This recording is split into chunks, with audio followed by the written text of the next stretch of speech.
you're dead, cause I only had 15 cents.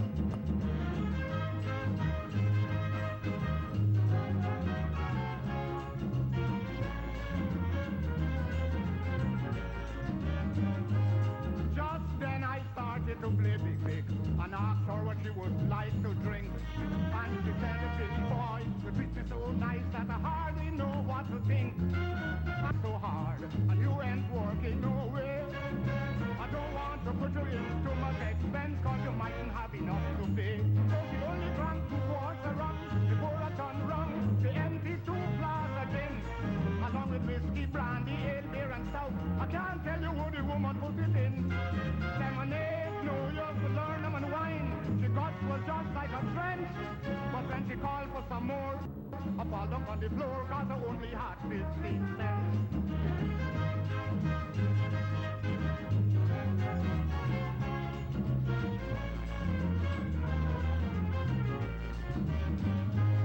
Well, to finish up with this delicate girl, she cleaned out an ice cream can. And she said, "Billy boy, I can talk about you, for you're really a nice young man. And the next time we going on a spree like this, I'm going to bring my whole family around." So then I tried to pay the barman 15 cents, but just listen to what was done. Oh, he bust up my nose, he tear down my clothes, he hiced me and swept the floor. My mouth was a size, my ears and my eyes, and he kicked me clean through the door. He hold me by my throat and lift me by my coat and dashed me over the fence. And he said, "Another night you won't get off so light when you only bring 15 cents.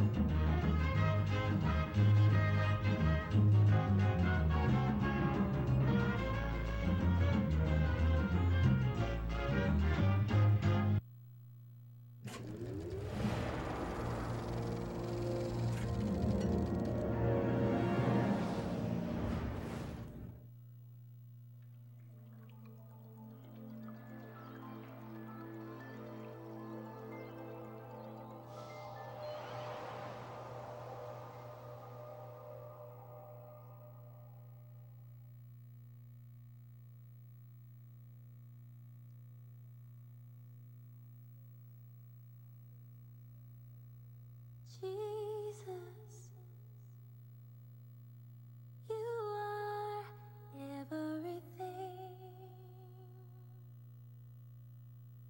to me.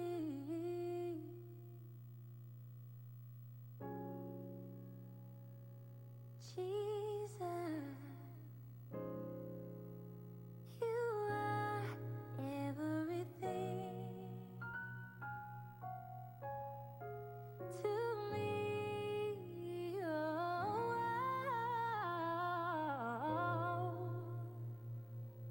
Everything I want,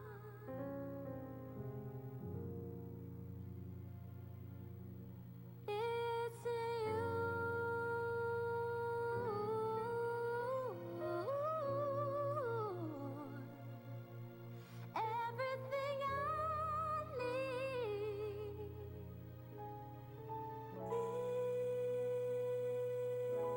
is in you.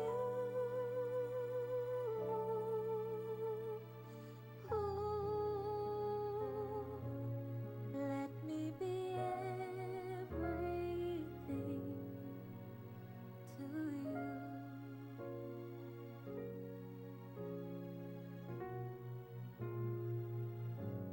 I want to be everything to you.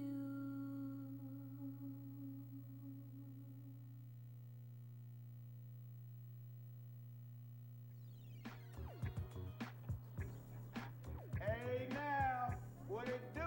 Your boy in the house. I see you, Reverend. Look like you got Jesus' Instagram. What up, boy? This is my mother's wedding day. Time you iron? Well, at least the day she's celebrating her wedding. I see your skinny slacks. Woo! Going down. What up, boy? Yes, sir. What up? Got the back to Africa.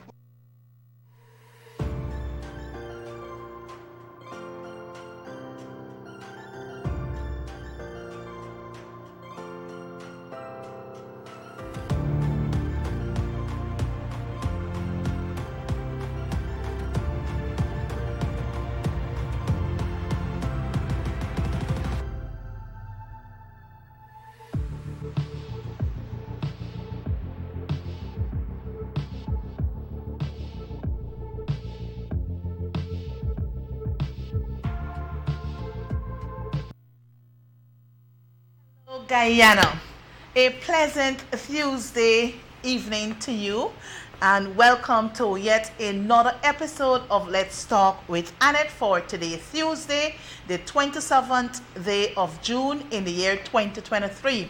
I trust that your weekend was well spent, well rested, you're re-energized, rejuvenated, and you would have started the week on a positive footing. And I trust that the remaining of the week will bring you much blessings that you need. I also want to take this opportunity to extend happy birth anniversary to those of you who are celebrating a birthday, a wedding anniversary. Perhaps you have a new addition to the family. A big congratulations to you. And yes, it is this season in the year where we celebrate those who might have been graduating or off to university, off to high school. A big congratulations to you, and I wish you all the very best that you wish for yourself. I also want to take this opportunity to extend deepest condolences to those of you who are tuned in at tonight's program that might have lost a loved one, a family, or a friend. I pray that Almighty God will comfort you, He will strengthen you, and may you find solace within Him. So may your loved one rest in eternal peace. Well, this evening, I'm always happy when I have a special friend, a special sister, my mentor in this political life that I'm in at the moment, spending quality time with me here in studio. She would have left whatever she was doing just to join me on tonight's program so that we can continue the conversation. And as the topic, I trust the operator will throw the topic up this evening, crises in Guyana. And you will agree with me that our nation has been faced with a whole lot of crises. And it is for us in the opposition to expose, to highlight, and to bring to front some of these crises, because I know many of you are tuned in otherwise, but some of you take it upon yourselves to tune into programs like these, whether in the ring, whether Mark Bench Cup, those who are doing their thing in the diaspora. Even my sister, she would usually do her thing in the diaspora to bring to the front some of or all of the issues we are confronted with as a nation. So to guide us through tonight's discussion, she's no stranger to the program. She's no stranger to us as Guyanese. So my brothers and sisters there in TV land, and those of you who are joining us across the social media platform, my page, my official page as MP, and also on my sister's page, I want you all to tune in and to be a part of tonight's discussion. That being said, let me give to you my sister, my friend, my mentor, and everything. Sister Learning Nestor, welcome again. It's always a pleasure you being here with me. A pleasant good night. So I don't know if you want to say anything to those in TV land this evening and those joining us on the social media platform. Thank you very much, Madam MP Annette, for having me here. Again, we are here talking about what's happening in Guyana. And tonight's program, we're talking about there's several things happening in Guyana that should be worrying and concerning to all of us. And tonight, we would want to talk about them. I'm not sure that we have enough time to deal with each of them fully. But we are going to try to deal with, some main issues, some main parts of what is happening here. Most of you on social media, you've been abreast that this is happening, that is happening. Tonight, we want to talk to you about those things. I am concerned. I am worried.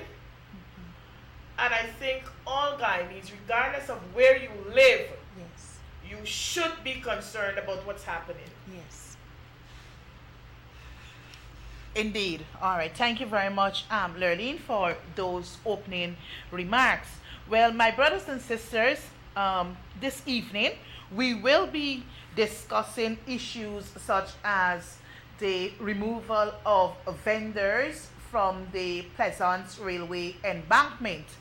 Secondly, we have the Maggio Inferno. That is something that should never ever escape our minds. And thirdly, the most hottest news in town, Nigel Dharamlal and the alleged rape, right? So those are the three key issues that The we will be. DPP's response Oh yes, today. and the DPP's response today. You know, she put out the office there put out a notice to the general public, so we will try to address that also.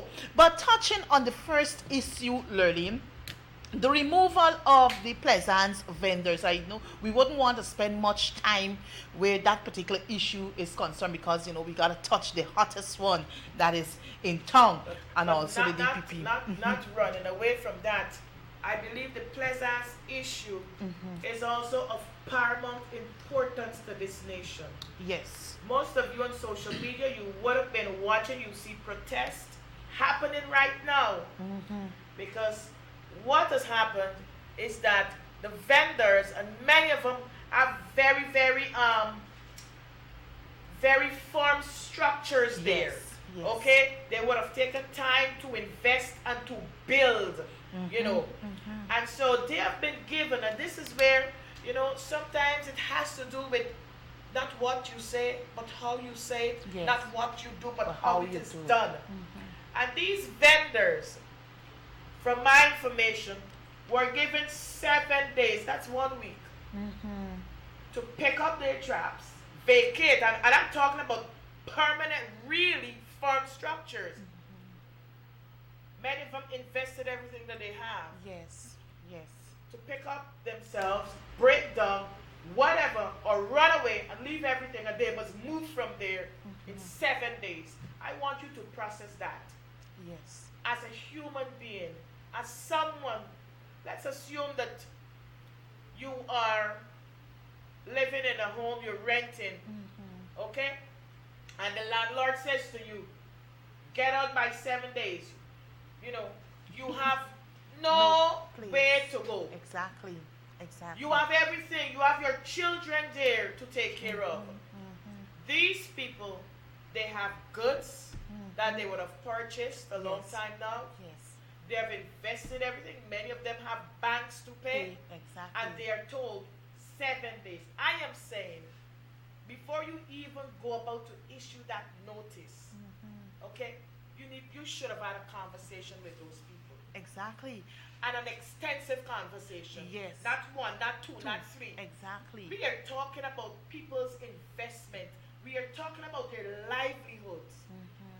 And if you want to run some major thoroughfare, some roadway through there, some major investment in infrastructure, whatever it is, you need to have a prolonged conversations with those people. Exactly. But you know, not only with the people, because the people, they also have elected representatives. Yes. Because, I mean, based on what I heard this evening, the current chairman, because they haven't been like a handover, takeover And we sort just of. had a local and we government just had a election, local yes. government election. So the chairman that was there before the local government election, he still the is chairman still the chairman. until sworn. Exactly. So what he would have reported is that no consultation was held with the elected body, which is the NDC of Triponia. that area. And as far as I am aware, based on what I have picked up, Lurleen, it seems as though that it is the vendors alone in Pleasance who have been the target or who has become the new target audience of the People's Progressive Party Civic. Because, mind you, I cannot recall leading up to the local government elections, this whole issue of a 4-lane for the railway embankment. What I recall, and I hadn't time earlier today to go back to my notes, during the budget of 2023, there was some information shared by the Honorable Bishop Gwan Edgel, but I cannot recall, and I don't want to give my mouth liberty, and I don't have the right information to share, but I recall him sharing that a number of 4-lane highways will be built, but to say whether the railway embankment is one of those 4 lanes, I just can't recall. You know, Lurleen, this whole thing with 7 days, it is quite appalling and disturbing. But you know what? It is the People's Progressive Party Civic who went in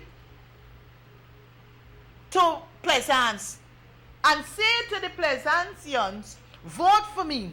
And once y'all vote for me, we're going to ensure that development is done in your community. So there is a tie. APNU with 9 seats and the PPP with 9 seats. So the chairperson is yet to be determined, right? But what is happening because of Pleasance not delivering to the People's Progressive Party Civic? I think this is now the lashback. This is now the lashback that the people now will have to face. You know, I like to look at things in a very real way. And I am saying the people who live in Pleasance, the majority of those people are Afro-Guyanese who have those stalls there. I am sure that this 7 days, this draconian action would not have been done if it were the mud repose market. Exactly. And you know, those are the kinds of inconsistencies that we see around this country. And it is cause for concern. People should be treated equally in this country. Exactly. If we are given mud repose 10 months because we want to refurbish the market and do whatever, talk to Pleasance in like fashion. And so this disparity in terms of treatment is what is also concerning. Yes. Where can I go? Where can I go in 7 days? How can I get all my stuff together? I am not just walking away with a bag of clothes. This is people's livelihood. Investment. It is their livelihood. Same thing with the people at Hillfoot or whatever. Yes. Sometimes we treat people as though they're so, you know.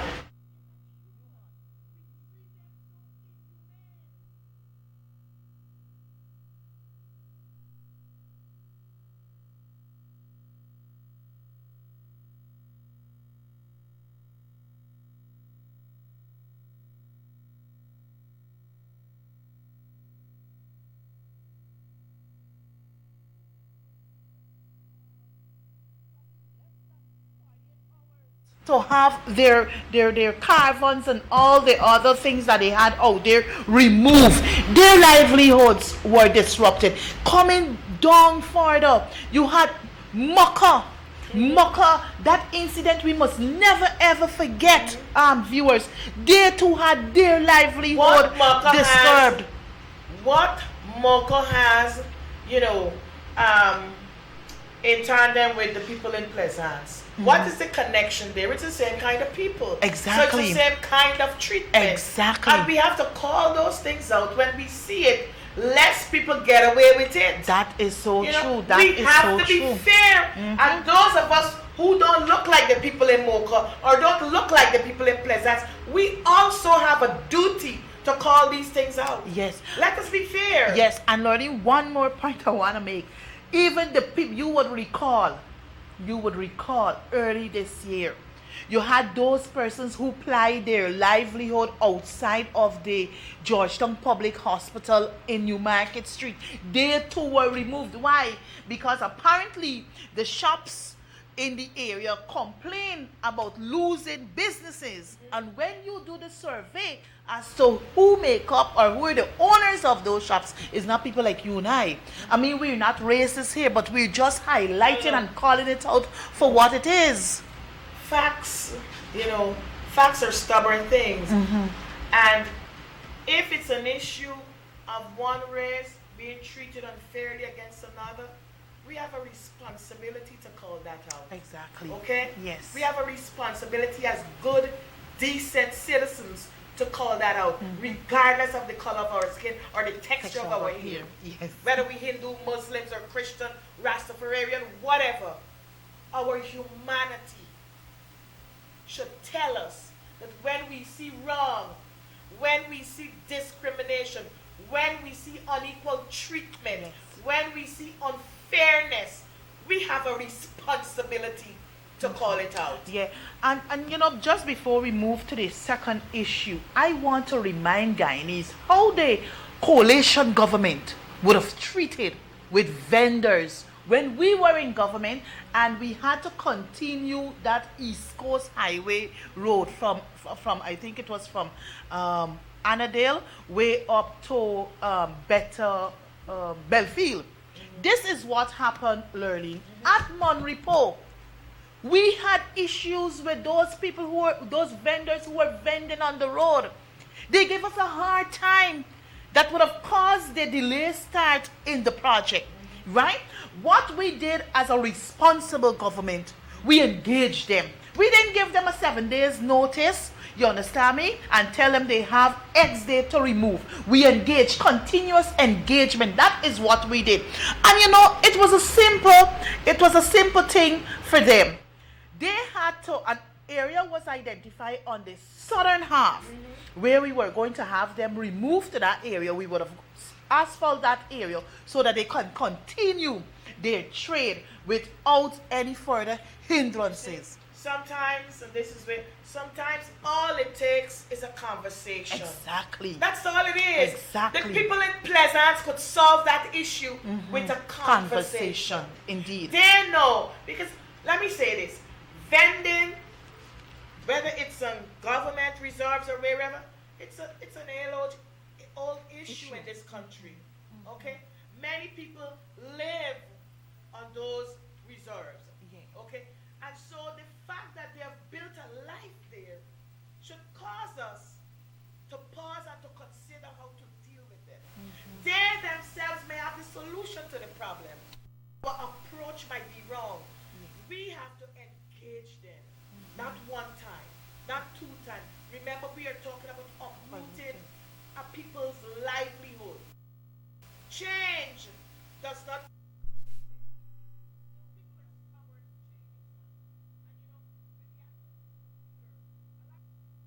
were very resistant because, I'm going to be out of a job and so on. Those of us who are old enough to remember that will remember. People who are resistant, and people are generally resistant to change. Yes. And so sometimes it's a simple conversation that we need to have. People know the answers to those problems. We talk about local democracy and all this stuff. Let the people at the local level help themselves to solve those problems. They need guidance. Yes. Okay? They don't need draconian actions. That's only going to escalate the situation. But it appears as though the government doesn't care about escalation. Maybe escalation is the order of the day. Yes. And so we have to be careful with how we treat people. Yes, indeed. And I trust that, Lurleen, as this matter continues, because I know just before us coming on air, Jack Dio and a few ministers have gone into the area. Based on the reports that we received, is that the persons who are actually affected, those persons are not being engaged. Those persons, along with other residents from the community, exactly from the community, were actually locked out from attending that meeting. And I trust that some amicable solution can be solved to ensure that persons are not heavily affected. And here again, sometimes, right now that's putting the cart before the horse. Yes. Because Now you are going, you've already given them 7 days notice. They're agitated. You know, they're angry. Yes. Because you told them they have to move in 7 days. Now you are giving them the notice. Now you are going to them. It's Exactly. insulting also. Yes, So yes. I would have thought that the government, in its wisdom, should have engaged first. Yes. Listen to the people. It's so important to listen. Hear what they have to say before you give them any And sort of some notice. So true, so true.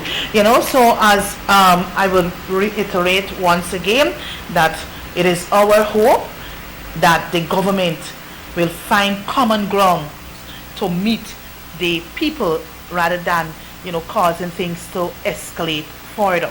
Lurleen, I want us now to turn our attention to the second major issue that still affects this nation. And you would recall on May the 21st, I think it was, 19 lives, 19 innocent 20. lives. Well, yes, and then an additional one, yes, was added. So it's now 20 lives were lost. And just last week, right on this program, we called on the government to ensure that the COI is commissioned so that we all can get the truth, rather than using that 15-year-old as the scapegoat to say, all right, well, we find the accused and, you know, this and the story. But just today, earlier today, I note carried by Demerara Way, government prepares for Madhya Fire Commission of Inquiry. So I guess with all of the public outcry there, and you know, us calling the opposition and even civil society, concerned residents calling on the government to act, because this is something that they promised. This is something that they promised. So eventually, and now recognize that there will be proceeding with this commission. Any thoughts? I hope that it is an independent commission of inquiry, one that is not controlled or managed by the government of Guyana. Yes. The fire occurred at a dormitory where students were housed. Students were in the care of the government. So the government cannot investigate Itself. That's conflict of interest. Yes. And so I would hope, I hear commission, I want to hear an independent commission of inquiry. So until that is known, and the panel of those people who, and like I said, since this thing started, I volunteer myself to be on that commission. No one has contacted me since. And I said that since day one when the incident occurred, because I am saying, if we are to get to the bottom of this and to ensure that it does not happen, the emphasis has to be that something, this tragedy, this grave tragedy should never happen again. We can only help to ensure, we can't guarantee, but we can help to ensure that it does not happen by having an independent commission of inquiry. One that is external to government control, external to government influence, and external to government handling. Finance it. Yes. Let it be independent. Yes. Again, if any of the government officials are listening, whether it's the Minister of Education or whomever, I want to be a part of that. And I can volunteer free. Yes. You know, Indeed. these are children of this country. We have to know how we can ensure that something like this never ever happens again. And it cannot be done with somebody just say, oh, let's have a commission just to please the nation. Yes. And then we rock shot thing and then oh, it's over. Over. There are several government agencies in my view who are at fault. Yes. Several government agencies. To date, no one has been fired. No one resigned. It's business as usual. And 20 innocent lives, young babies, departed. You know, were snuffed out. They were gruesomely killed.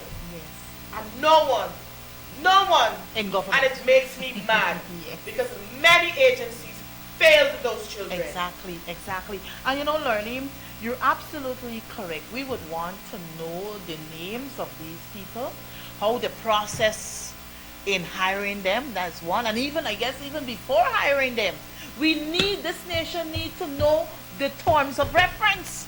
We must have the terms of reference. If we are serious as a government, yes. we would ensure that we have the opposition Yes. fully involved. Let them be equal. This is a national disaster. Let the opposition be equally involved in determining terms of reference, who we select, who we Exactly. hire to be part of this process. Let it be independent in content, in form, and in substance. Yes, indeed. I fully support the call by you, my dear sister. So as is reported today that the government will be moving forward, and I trust, as you rightfully put, Lurleen, that there's someone in government who is glued to their television and watching us through their television, that at least you could whisper a little in Jagdio ears and in Irfan He's the ears president. and let them know. Don't talk to the Yes, president, let- not vice president. Don't give the VP too much work. You got too much of work. Well, just let them know what our recommendations are, and we look forward for a speedy, commission, so that the truth Should have been can be established told. Exactly, exactly. So, Lurleen, I now want us to spend the remaining of program time on the hot topic. We got sufficient time, or Lurleen, on this hot topic, and that is Nigel Dharamlal and the alleged The Minister on Administrative Leave, Nigel Dharamlal. Dharamlal. Yes, Thank you, yes. thank you. The No, minister. I'm not gonna mess up your name.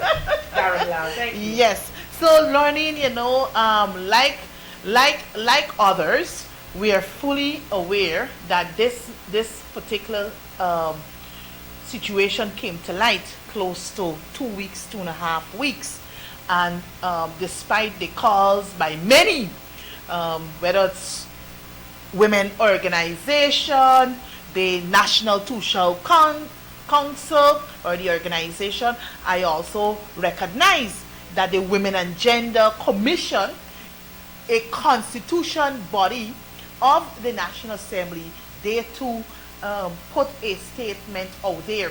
You also had statements coming from the National Congress of Women, that is the women's arm of the People's National Congress Reform. And we also heard through the television remarks given by pastors or elders who served in religious bodies in this nation, condemning this alleged act by this minister who is now on administrative leave. Learning, as I said before, it is practically 2 weeks or more. What are your views on this particular matter? Well, you've called the names of a number of organizations that have called for the president And I forget Red. to have, and also political organizations, the PNCR, Yes, the AFC, yes. And we also had the WPA, statement from the and other APA, parties. from the Yes. Amerindian People's Association. and so there are a number of organizations, political and otherwise, that have been calling for the president Yes. to have the minister removed pending an investigation. Sadly, to date, despite all those calls, the minister still remains on the job on administrative leave. That's what the president tells us. Yes. And so the calls fell on deaf ears. The calls for a minister who is alleged to have committed rape and sodomized a young girl, a child, a minor at the time. These allegations were leveled against the minister, and the minister to date has not been fired. The minister, according to the president, asked the president to send him on administrative leave. So the minister is still receiving his salary. I want you to hear me, people. The minister is still receiving his perks. We, the taxpayers, you're paying for his telephone, his light, his whatever else. The minister is still a sitting member of the National Assembly of the country called Guyana. Yes. Still receiving his perks, his duty free, and whatever else you guys get. And other privileges. And so that is where we are. Yes. In my view, no action despite all those flaws. For me, that's an insult to the people of this country. It's an insult to all those organizations. And we don't care what you say. Yes. Okay? We can have him on the job, and we don't care what you say. That's an insult. As a citizen of this country, I feel so insulted because thinking that something like this could happen anywhere else and a member of the cabinet would still be on the job. I can't imagine this happening in another civilized country. A country that preaches democracy. A country that professes to be democratic. And so a country that professes to understand the importance of human rights and dignity of our people. Yes. And we still, today, the president has not fired the gentleman. Sorry, he has not asked him to step aside.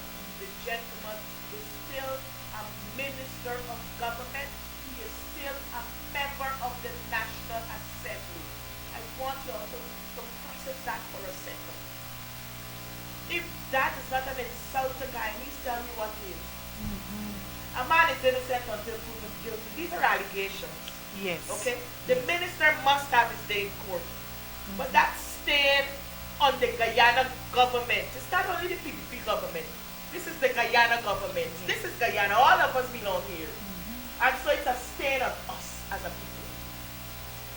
And I would hope that the president, from the time the allegations were made, that he would do the right thing.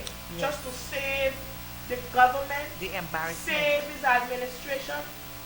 But it seems like people don't care. Yes. So we appear to be a lawless, immoral bunch of people that just accept anybody, any old allegations to just dwell while we're in public places. It's insulting.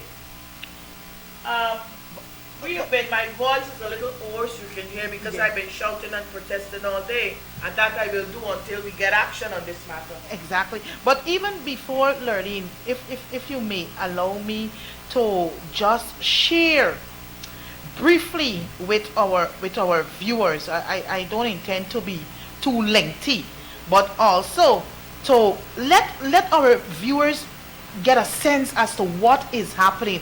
And it is not only political parties making statements or non-governmental organizations making statements. Even individuals in their own rights, they too are coming forward. You would have seen persons on the picket line, Correct. Who were demonstrating that the minister must go. Secondly, Mr. Ali should take the appropriate actions in demanding that this minister be removed You know from what office. impressed me today as you were talking?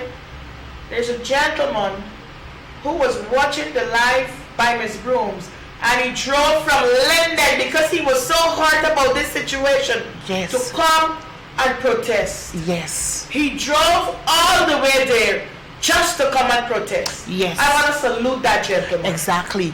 And I want to say to Guyanese, that's the kind of activism you need. Yes.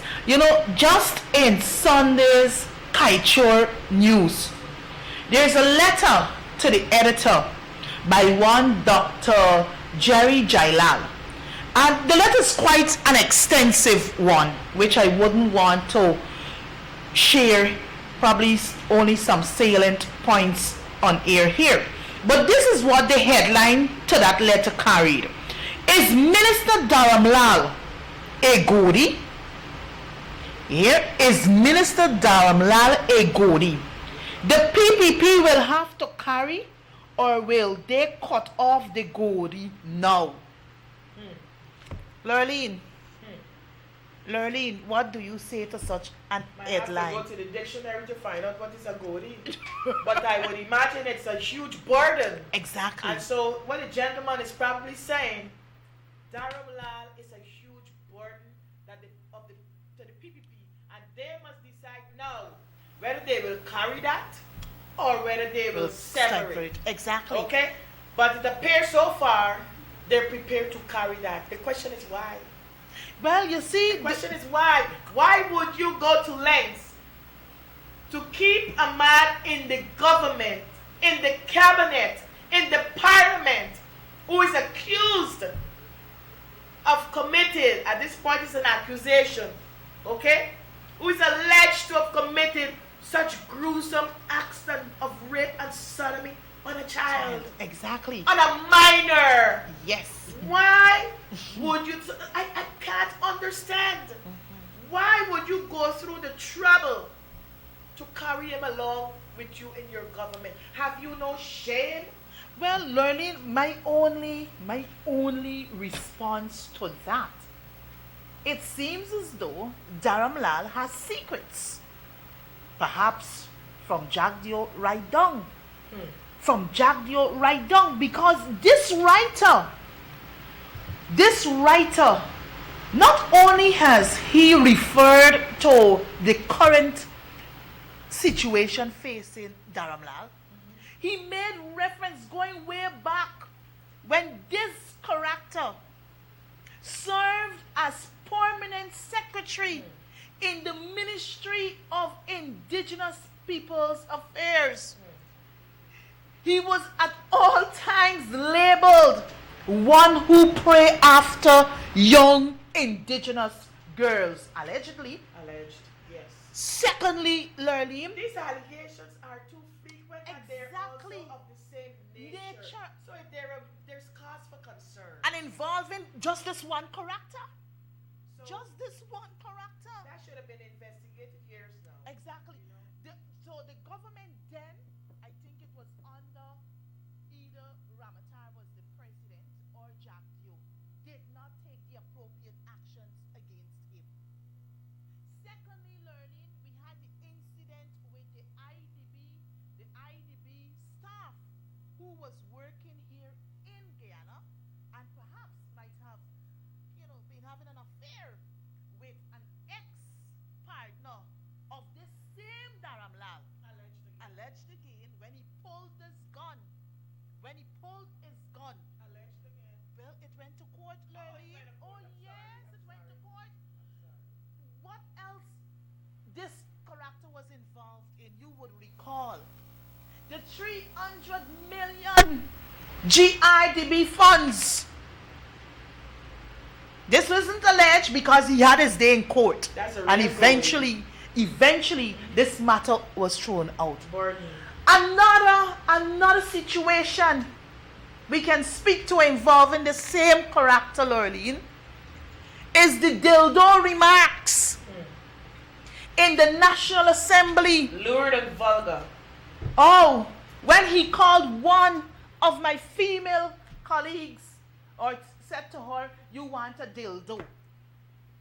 The speaker who has responsibility for the affairs of the National Assembly failed to reprimand Dharamlal. It took Sheriff Duncan, who came in defense of his female colleague, and he suffered when he was sent on about 4 to 5 sittings of suspension for doing no wrong, but for standing on the right side, standing for morality. So, Lurleen, here we have it. The same character in government as a senior minister is now being accused of sodomy and raping of a 16-year-old. Learning, it is sad. It is sad, and what is further hurtful, Learning, is that you have females who are his colleagues, Yep. who are mothers, who are aunts, They're quiet. who are grandmother in the form of Gail Teixeira, who is quite silent Not a on word. this matter. Shame on all of The, them. the minister who has responsibility for human beings in this country, the Ministry of Human Services and Social Security, Lurleen, failed this young lady.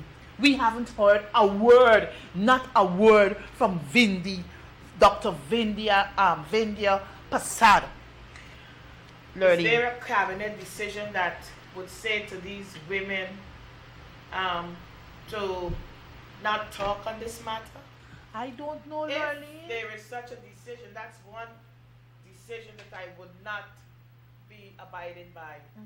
You know, because my sense of responsibility and my value system would say to me, I can't do that. You know, I can't do that. But it appears as though it's the party line come first and everything else after. Morality through the door. You know, it's party line. And so I respect Gail Teixeira. I was in the parliament when Gail was there. And she's a senior politician in this country. And I would have thought that she would have been leading on this. Yes. She would have been leading the younger MPs on our side. The younger, not only female, but all of them. She would be leading the charge on this matter for this young child. Yes. She has so far failed. I'm disappointed in Gail. Yes. Yes. And she knows I respect her. I am disappointed in you, Miss Teixeira. Yes. You are better than this. Indeed. Speak out. Let your voice be heard. Indeed. You have girl children. You have grandchildren, I am told. Please, Miss Gail Teixeira, break a voice. Yeah. And you know, Lurleen, I think what is also missing from this equation is that this incident reportedly occurred in Essequibo. The young ladies from Essequibo, Okay. mind you, right? The young ladies from Essequibo, from one of those small indigenous communities there, right? And I don't think it's the commander, but some superintendent of police, some Kemraj is his name, who, when this thing, now come out, some statement was actually prepared by him, right? Fraud. To say that this young lady recanted the story. But yet, the young lady did not. She's way above And it their seems grade. to me that the leadership in the Guyana police force That's fails to obviously take not a action. job. Yes, That's a fails problem. based on what I've been hearing, that Mr. Kemraj is still on the job. Again, he should be off the job because that's major. If he prepared a statement saying that the lady recanted all that she would have said and then she came after, somebody's lying. So maybe this also needs a commission of inquiry, and I will volunteer to be on that one too. Yes. Because Yes. for me, it's a whole lot of cover up. When you listen to some folks speak, whether this minister or that, there seems to be another cover up. Yes. But before we run to anything else, I want to let the viewers know Yes. I was that coming to since that. this incident happened, you must have seen us out there. The APNU parliamentarians, they mounted protest action. They were out there every day. Yeah. I was there, so I know they were there. Yesterday, the protest, after we would have started by the attorney. lawyer, the attorney for the accused, Mr. Nigel Hughes, after we would have protested there because we thought that he should not take the case, and we have a right to say what we think. Yes. And we went there. After we finished our role over there, we went to the DPP's office because we were told that the police file regarding Mr. Darren Lamb's case, we were told that last week sometime early Thursday. that it is now with the DPP. And so we visited the DPP's office yesterday to protest, Yes. to let the DPP understand that we are on this game, that we are on this trail, that we are not sleeping, and we are watching this case. Yes. And so we were there yesterday, and we were there today, protesting, calling on the DPP to take action, calling on the DPP to let her know that we all see the evidence presented. Yes. And 99% of us believe it's overwhelming. She has the same information. Maybe she has additional information that we are not privy to. So we went there to protest.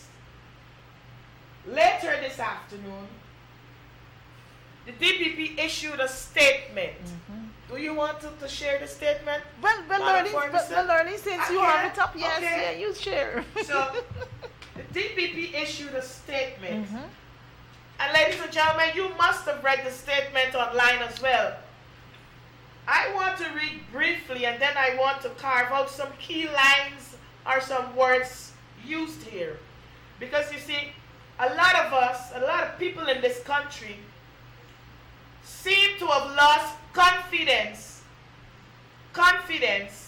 one, in the independence of the DPP's office. Yes. And therefore, we are there to remind the DPP that our office should be independent and free from political interference. Yes.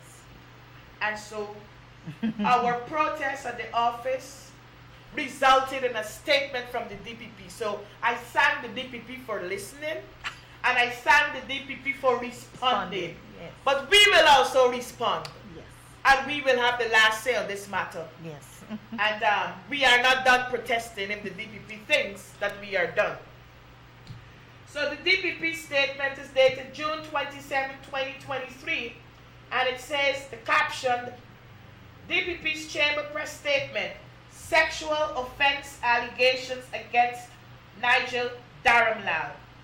I noticed she left out Minister. a minister. I don't know whether that was strategic for us to think that he's no longer a minister, Yes. but he on administrative Administratively. leave. So said the president of this country. Yes. So maybe the DPP want to strip him one time. And she didn't put MP neither. Exactly. So like she's stripping him. I don't know. Nigel might want to talk with her. Dharamlal, that is. And the statement reads, the Office of the Director of Public Prosecutions, the DPP, has observed that members of the opposition political parties have mounted protests in front of its office. Went on. The DPP's office will not be intimidated. I'm going to say this word again.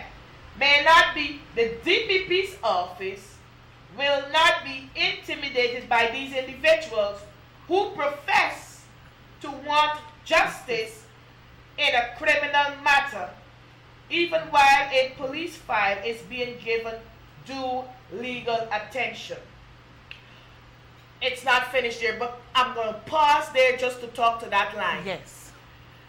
The DPP says she will not. The DPP's office, not the DPP as the person, because we're not here personalizing things. Yes.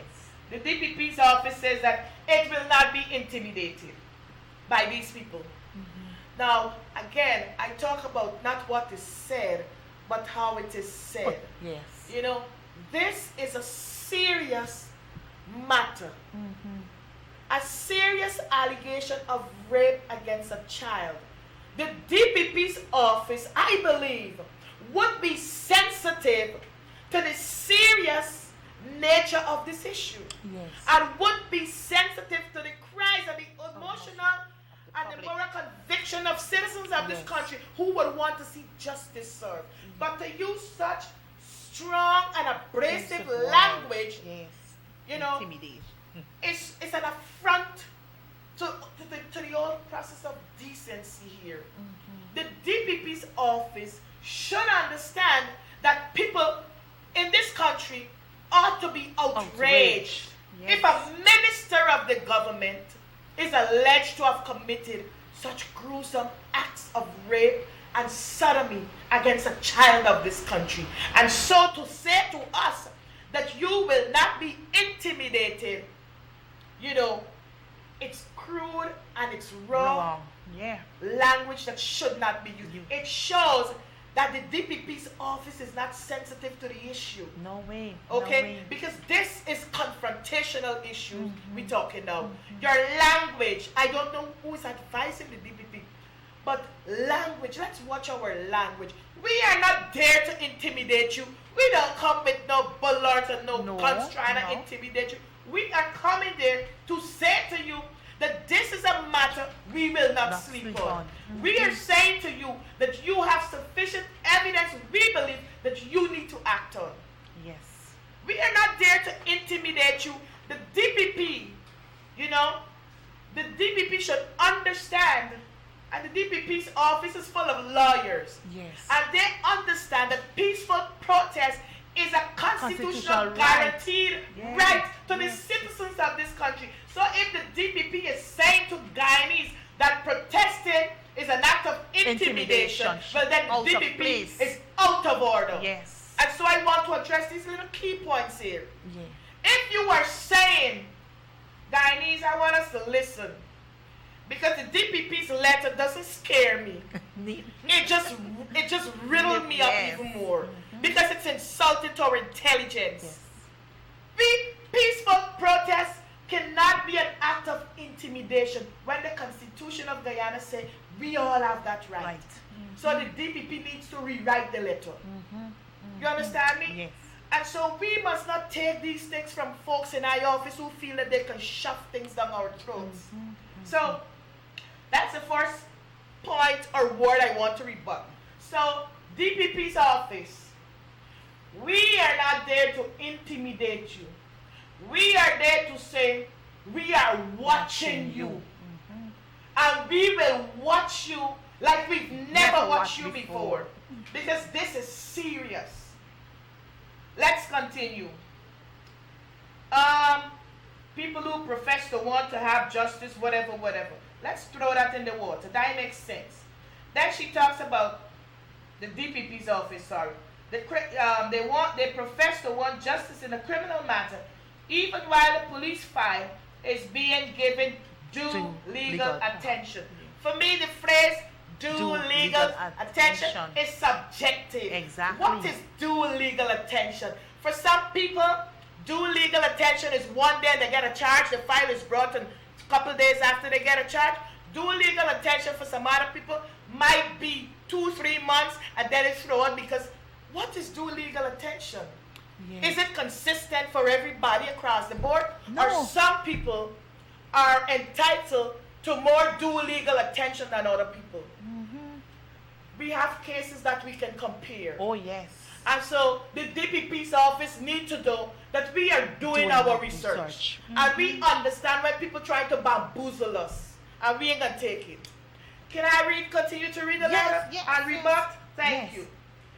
The second paragraph in that very letter says, this police file, which is the police file regarding Minister Dharamlal, the police file in question is only, hear this part, y'all listen to this, it's only one of thousands of police files. So Mr. Dharamlal's file is only one of thousands. Understandably, which the DPP's office receives from all stations in all 10 administrative regions of Guyana for legal attention. Files for persons in custody are given priority. Now, that's a whole, I probably got to spend like 10 days to deal with this, but I know we have 2 minutes. Yes. In this paragraph, the DPP's office is basically saying the Dharamlal's file is not one of priority. Because he's not in custody. He's not in custody. The question is, and I want y'all to reason with me. Tonight we reasoning. Mr. Dharamlal went to the police station with his lawyer, presented himself. He did not run away, and I give him credit for that. And he spent 3 hours and some minutes, paid his 1 minute. We were told, I have not seen the receipt. Exactly. I don't know where it was lodged. whether or not it was lodged. Paid his $1 million, we're told, and he walked back home. So he's not in custody. So my question to the DPP would be, why did they ask the police why they didn't keep him in custody if it's a serious case like this? Exactly. If, and here I am talking again, we are entitled as Guyanese, regardless of our status, our race, our color, to equal treatment under the law. Yes. If an ordinary Guyanese, a corporal, a constable, a sergeant, a regular folk in the vending in the market, if there were any other person in this country accused of committing such acts against a child, that person would not have been on bail. Exactly. And so that's the first wrong, and that's a police matter. So people looking at this, so the DPP is trying to show us that we got a leeway out there. Y'all got to wait. You're not in custody. The question is, was it planned to not have him in custody so that the file could come 20 years after? Exactly. We ain't stupid. No. We might look stupid, but we got sense. Exactly. We've been walk a long time. We walk. We went to university and not we've been university. walk. You know? So you are saying to the Guyanese people that, oh my goodness, this is, how can this not be given priority when this man is a sitting minister of government? He's a cabinet member. He's a member of parliament. He makes laws for this country. He has a ministry responsible for regional affairs. He might be out of his administrative leave and be back in those communities, dealing with those children. And you are saying to me, it is not a matter of priority? Come on, folks, talk to me. Disrespectful. Again, it is an insult to our intelligence. Yes. This would be one case, whether or not the minister is in the lockup, that should be treated with priority. Yes. Because you know, and she did say, it is, the office did say that it is of national, they know it's national interest. Exactly. So you know, the office knows that this is a case of national importance. And yet you are saying it will not be given priority because the alleged rapist is not in custody. the lockup, is not in custody. Exactly. Is it the people's fault that Mr. Dharamlal is not in custody? No, it's not our fault. And therefore, you know, again I'm saying, people are not, she seemed not to care about the situation, and you know, they don't do situational analysis and look at things, you know, it's just brown, but they think we're stupid. So I feel very insulted because this is an attempt to insult our intelligence as a people, and I detest this. Yes. So the DPP is saying that I get thousands of files from all over Guyana, and the ones that I treat with priority is the people in lockup. This one ain't priority. Guyanese, all of you, you need to be at the DPP's office every day to let the DPP's office know this is a matter of priority. This is not an ordinary citizen. We expect better from people who govern us, who we give the power to govern us. Yes. And we're not accepting this. Indeed. It is a matter of priority. Yes. It has to be dealt with expeditiously. Amen. If we want the nation to be at ease, Yes. and the DPP should understand that. Yes. We want the nation to be at ease. I think I go to the last sentence. We're running out of program time. Yeah, we got It says, 2 minutes. we strongly urge the general public to desist from politicizing an alleged criminal offense. Oh, just spare me some time, Office of the DPP.